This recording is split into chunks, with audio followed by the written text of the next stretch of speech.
Good afternoon, class. This is Shay Klussman for Immersive Application Deployment. This week is implementing your immersive element. This is class 1307. So the three aspects that I would like to add to my app were a healing kit, a shield for invulnerability, and then a bomb or some way to remove a ball from the courtyard. The level of difficulty for implementing these features, I'm not exactly sure yet. It's been a week or two since I've been coding, and I think I'm going to be able to do it. I think it'll be about medium difficulty, but I'm still not sure how exactly I'm going to implement them. The first one, I'm going to do just a normal sprite that has a hit detection, and when the hit detection occurs, it will remove one of the strike marks from the player if the player has a strike mark against him already. The second one of adding a shield or some type of invulnerability, I already have a type of invulnerability that is used when the person gets hit by a ball already. They have 2 seconds. So I think I'm going to be able to link into something like that, but I'm not exactly sure how I'm going to use that one. Reason being, it is a boolean for invulnerability or not, and if it is true, then it does a countdown timer of like 2 seconds.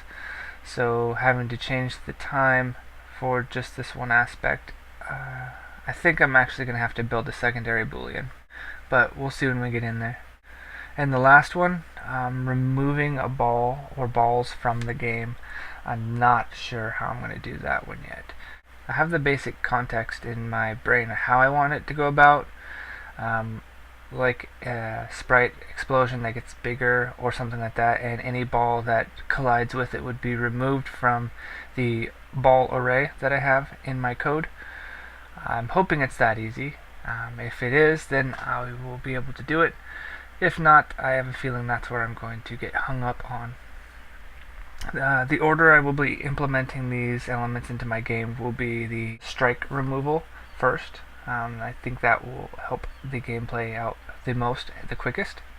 The second will be the shield for invulnerability, and then last but not least will be the bomb or item removal.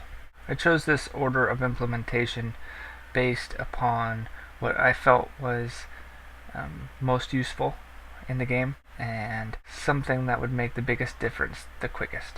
And last but not least, how would the user use these elements? They will be automatic. When the user picks up the health kit, it will automatically be used. If the user clicks on the shield, it will automatically be used. And the bomb is the question. How do I use that? Is it an item that they drop and it counts down? I'm not 100% sure yet on how I want to do that.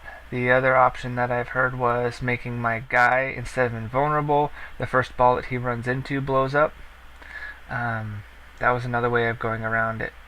I think that may be the way I go, but I'm still not exactly sure.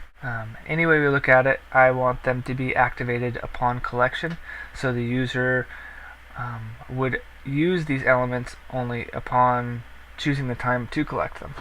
The scoring system for my game will be based upon how many items are in the screen at a time. Therefore, if you don't collect these resources and they're just floating around the screen, your points actually accumulate faster. So part of the strategy would be to not collect them right away and to leave them in until the last moment. That's going to put a little bit more of that strategic thinking and gameplay into my game, hopefully making a person come back more and more to try to find faster and better ways to do things. Unlike other games where you have more screen real estate, or you have controls to move your character around, this one your hand is directly over the screen moving the character around, so that's part of the difficulty. And if I just put an icon on the side when to activate these items, I believe it would cause more harm than anything else. So currently I'm going to stick with the item or element is used upon collection. Thank you for your time and effort, and I look forward to working with you more this next week. Thank you.